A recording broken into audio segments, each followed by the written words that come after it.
আসসালামু আলাইকুম। কাতার থেকে বলতেছি। আজকে এই যে দেখতেছেন কড়াই, আর এই যে এই ডিম। তো আজকে কি করব? এটা কোনো ফেক ভিডিও না অথবা কোনো বানানো ভিডিও না, যেটা একবারে প্র্যাকটিক্যাল যেটা, সেটাই করব। এই কড়াই আর ডিম হচ্ছে এই যে দেখছেন গরম। বাহ বাহ। এখানে কড়াইটা রেখে দিলাম। তো দেখি কতক্ষণ পরে এই জায়গায় আসে একটা ডিম ছেড়ে দিব। যদি হয় সেটা আপনি দেখতে পারবেন। 26 মিনিট, 26 মিনিট হয়ে গেছে।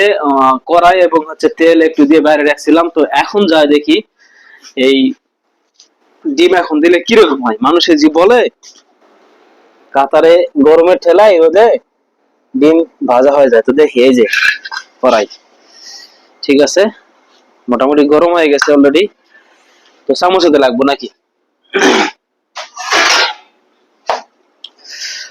বাবা রে বাবা, বহুত গরম। বিসমিল্লাহ।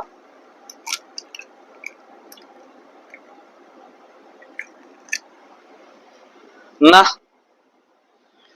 খুব একটা বেশি অ্যাকশন করে নাই তো। তো 26 মিনিট রাখার পরে যে এরকম আছে, গরম হয় না বেশি, এই যে। কিন্তু অনেকেই ভিডিও করে গরম করে ডিম দিলে হয়ে যায়। তো আজকে নিজে পরীক্ষা করলাম, এই যে খুব একটা হয় নাই, বেশি অ্যাকশন করে নাই, বেশি একটা গরম হয় নাই। মনে হয় 1-1.5 ঘন্টা 2 ঘন্টা রাখলে পরে হইতে পারতো।